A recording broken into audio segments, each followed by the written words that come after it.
Agora, para iniciarmos a palestra de hoje, por favor, me acompanhem nesta prece. Amado Senhor, nós agradecemos pela oportunidade de estarmos envolvidos, todos como irmãos, para chegarmos a Ti. Que os bons espíritos possam nos instruir, possam doar fluidos balsâmicos e salutares para harmonizar nossa mente e nossas energias. Que Erasmo esteja comigo em mais este trabalho de propagação do Evangelho e da doutrina espírita. Que minhas palavras sejam elucidativas e que todos nós possamos nos utilizar do conhecimento para caminharmos de forma proveitosa neste mundo. Graças a Deus, graças a Jesus. Nós vamos iniciar, então, o tema de hoje é a escolha das provas. Vamos utilizar, logo de início, o livro dos Espíritos para a Juventude, de Eliseu Rigonati. Este escritor diz para nós que, após a nossa desencarnação, nós retornamos para o mundo espiritual. Depois de algum tempo, nós começamos a nos familiarizar com todo aquele mundo espiritual. Nós reencontramos afetos, nós conseguimos trabalhar, nós estudamos, nós não ficaremos inativos. Nós estaremos ainda em atividades que serão edificantes para nós. Neste momento, nós poderemos nos lembrar da última existência e de existências também anteriores, longínquas. E começaremos a rever tudo o que fizemos de certo e de errado, o que foi muito proveitoso para o nosso aperfeiçoamento e os erros que ocasionalmente nós tivermos praticados. A partir daí, sempre com a supervisão dos mentores espirituais, nós podemos planejar a nossa futura encarnação. E a parte principal deste planejamento vai envolver as provas e as expiações que são necessárias para corrigirmos os nossos erros. Planejamento reencarnatório, ele é imprescindível para os espíritos. Só aqueles espíritos que já têm conscientização das suas necessidades evolutivas vão participar deste planejamento. Isso quer dizer que nós vamos excluir todos os espíritos que fazem os reencarnes compulsórios. Aqueles que não têm intenção de reencarnar, que ainda estão de alguma forma se isentando de todos os compromissos espirituais e também de aperfeiçoamento. Todos os outros que já têm esta consciência de que precisam melhorar, eles vão fazer este planejamento com seus supervisores espirituais. Dentro deste planejamento, nós podemos escolher o ambiente familiar, inclusive adequando cônjuges, filhos, pais, avós. Então, o ambiente familiar é planejado, nossa profissão, o nosso estado social. Então, se eu vou ser rica, se eu vou ser pobre, onde eu vou nascer? Em qual região do mundo eu vou nascer? Até mesmo as deficiências físicas que eu tiver vai constar deste planejamento reencarnatório. Problemas cardíacos, renais, tudo isso vai conter no meu planejamento reencarnatório. Então, estas são as escolhas das minhas provas, já começam daí estas escolhas. Nós podemos escolher também livro de estudo, Livro dos Espíritos, questões de 258 até 273. Então, Kardec, junto com todo o apanhado de informações que recebe dos espíritos, traz para nós a informação de que, quando nós estamos encarnados, nós só conseguimos visualizar o que acontece no plano material e nos esquecemos completamente do que foi formalizado na espiritualidade. E quando nós estamos aqui, nós podemos pensar que estas provas não serviram para nada, que são apenas muito desagradáveis para nós. Podemos imaginar que o mais adequado seria conciliar estas provas também com os nossos interesses materiais. E é onde nós escutamos muitas pessoas dizendo: imagina que eu escolhi essa vida que eu tenho.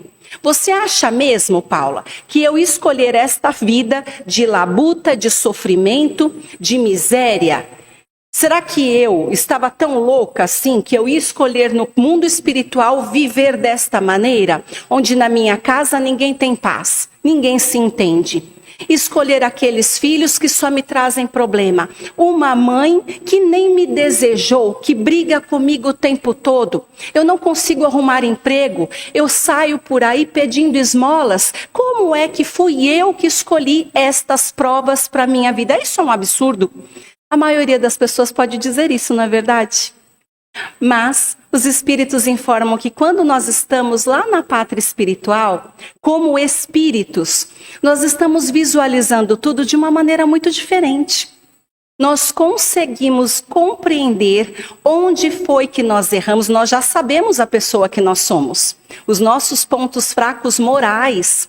Nós conseguimos ver tudo que nós erramos, as pessoas que maltratamos, aqueles deslizes que nós cometemos, nós nos lembramos de tudo.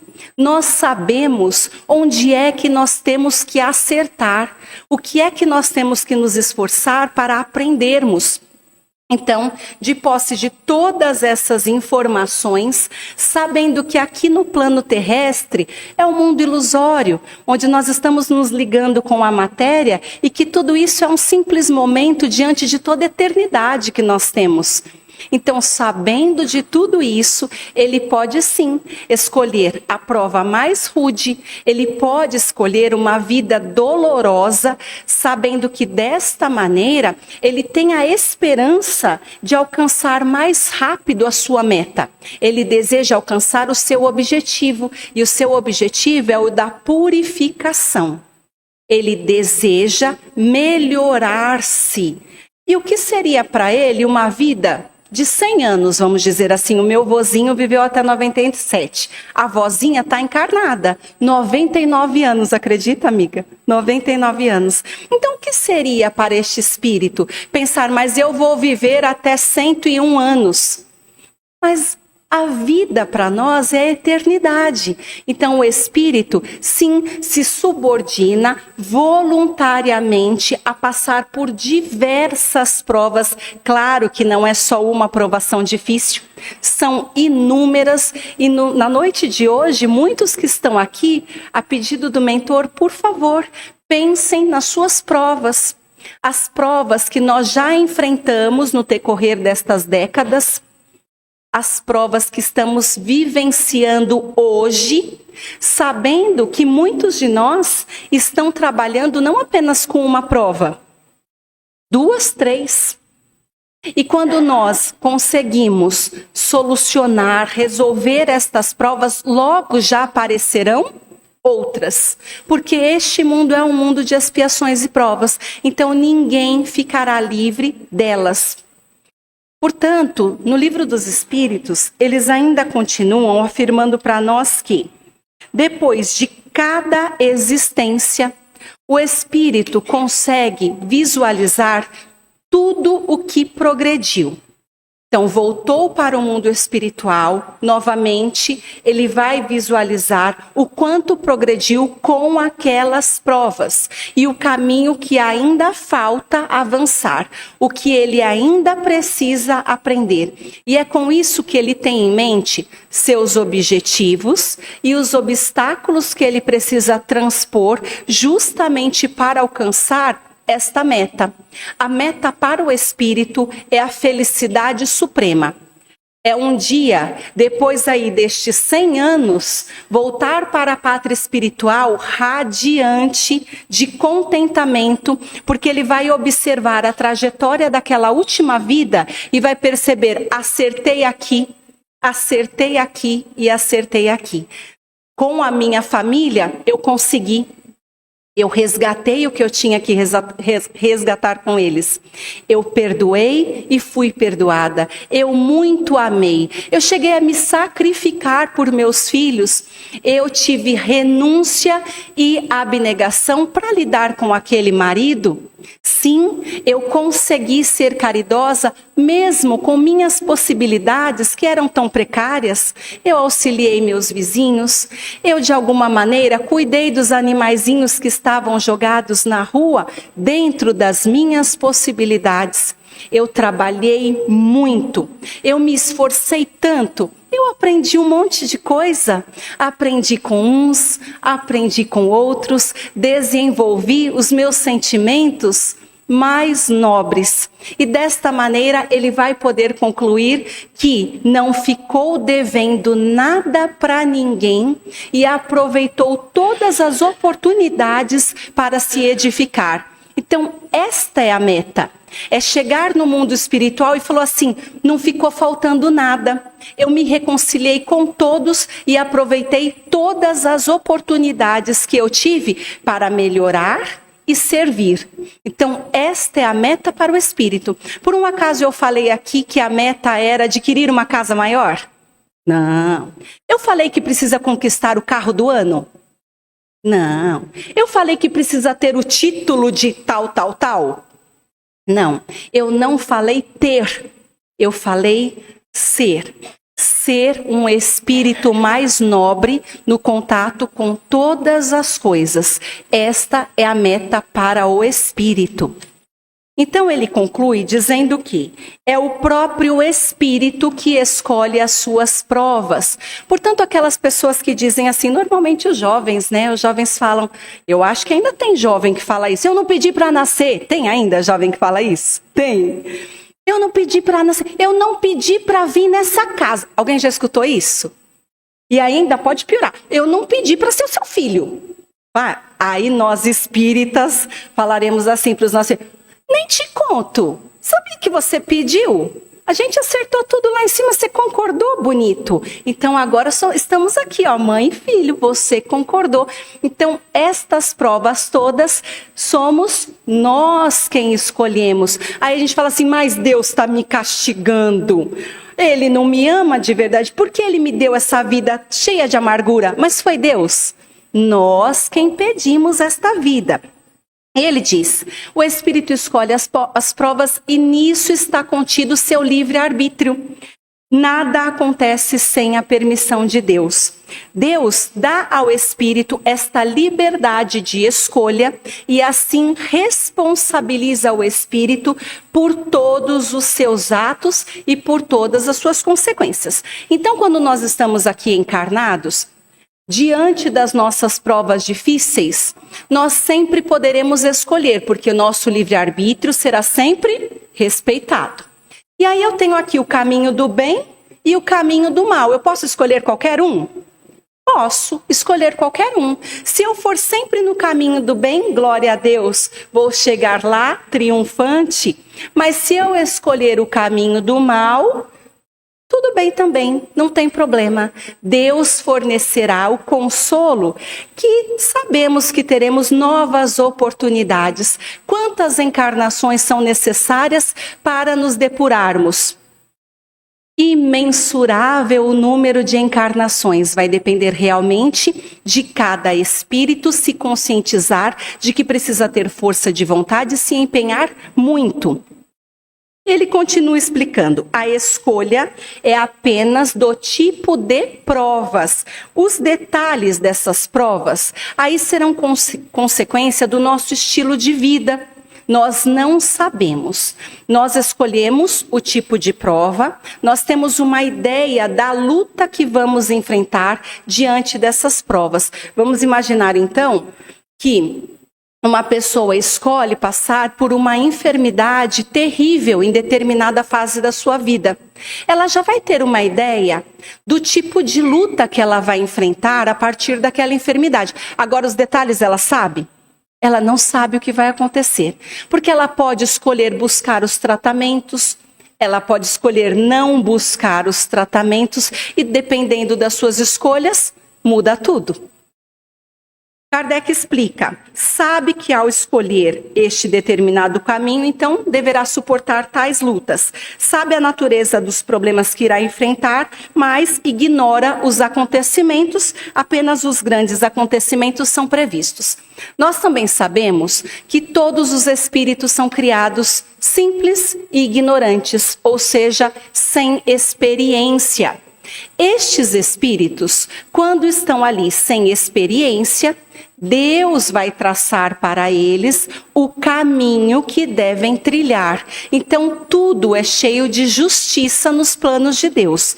Aqueles que ainda não sabem escolher, os mentores traçam o caminho para eles. Eles não vão escolher. Da mesma forma que nós, quando temos crianças em casa, eles não fazem escolhas. Nós decidimos e escolhemos para eles.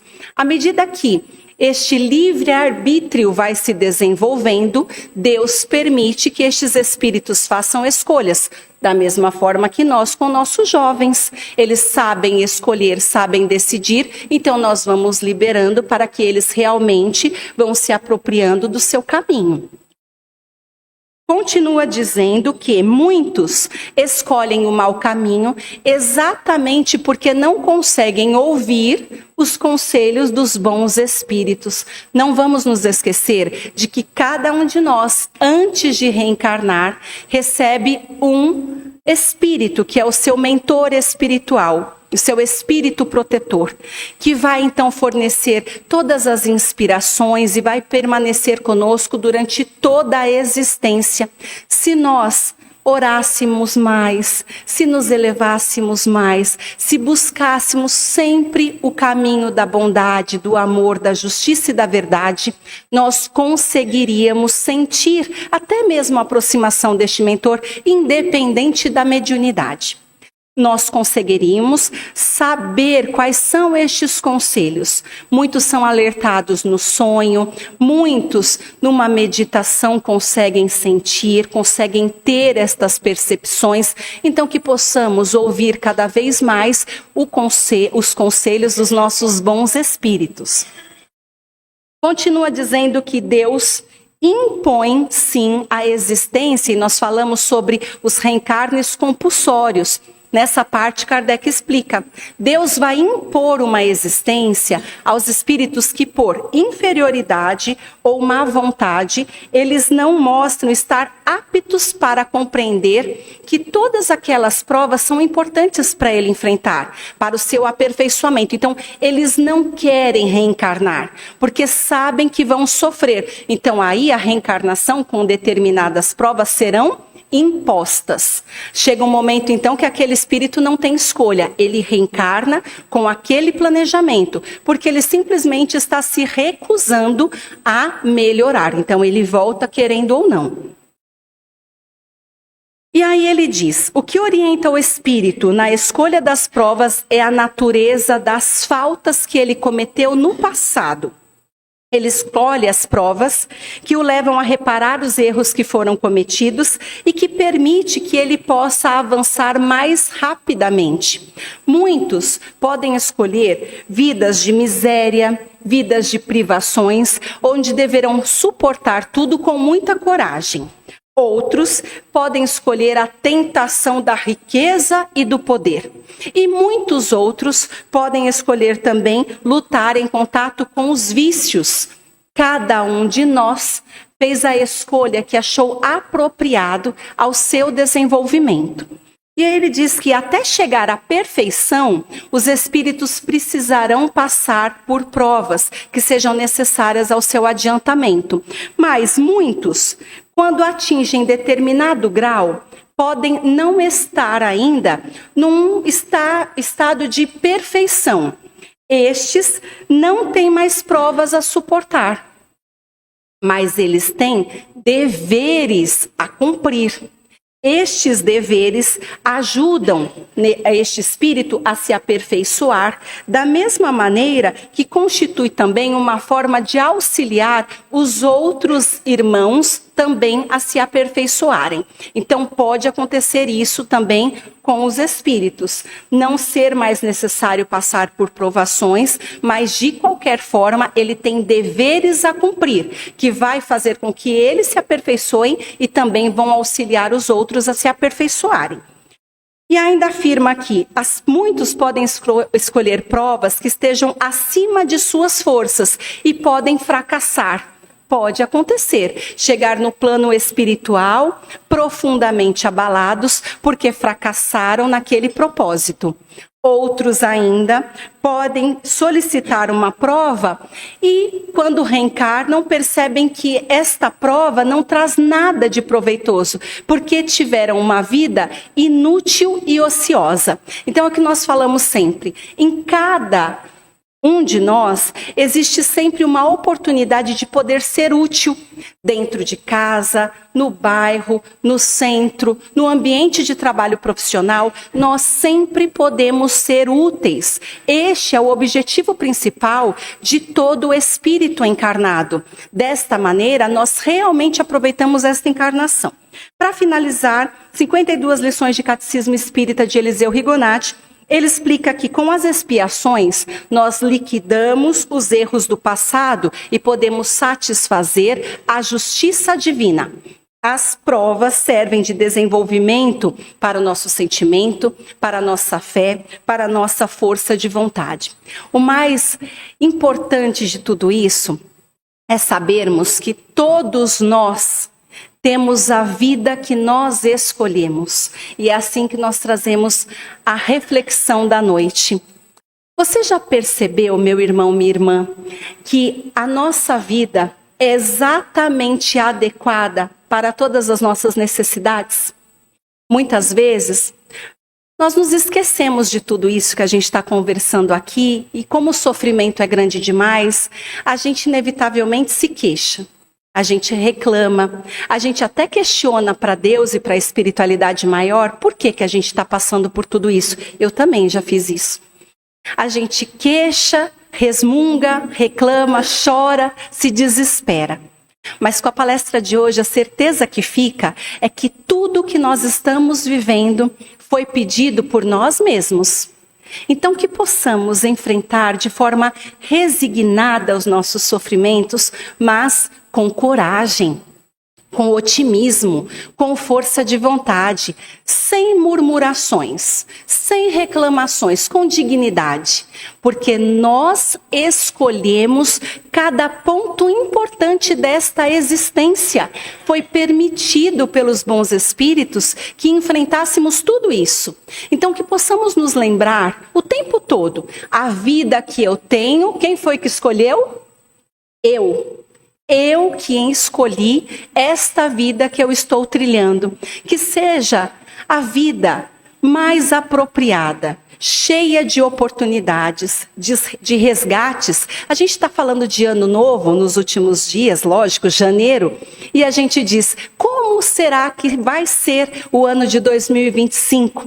Será maravilhoso. Será o melhor ano das nossas vidas, porque nós vamos nos esforçar para trabalhar edificante, para trabalhar ativamente todos os dias deste ano. Que seja uma vida útil, que seja uma vida realmente proveitosa para nós e para todos aqueles que estejam ao nosso lado. Desta maneira, mesmo sofrendo, a minha cruz fica um pouco mais leve. Eu vou ter a certeza de que Deus não me desampara. É aquela velha história, o fardo é exatamente proporcional aos nossos ombros. Nunca virá grande demais para ombros fracos. É sempre proporcional às nossas forças. Que possamos fazer uma prece, solicitando amparo, que a espiritualidade amiga possa ouvir os nossos lamentos, as nossas queixas mais íntimas, as nossas solicitações, e Pai, que estes nossos irmãos possam nos amparar com luz, com fluidos, com otimismo, com forças morais. Que tenhamos esperança e muita fé para prosseguirmos neste caminho que nós mesmos traçamos. Que eu possa ter a consciência de que tudo depende de mim, do meu esforço e da minha boa vontade. Que eu possa ser ativa na minha vida e na vida dos meus companheiros. Que tudo transcorra sempre segundo a tua vontade, Senhor, hoje e para sempre. Com a imagem do amado Mestre Jesus radiante, nós seguiremos em paz. Agradeço a Erasmo por mais estas palavras num trabalho edificante. Graças a Deus e a Jesus. Paz e luz a todos os meus irmãos. Gratidão por este momento.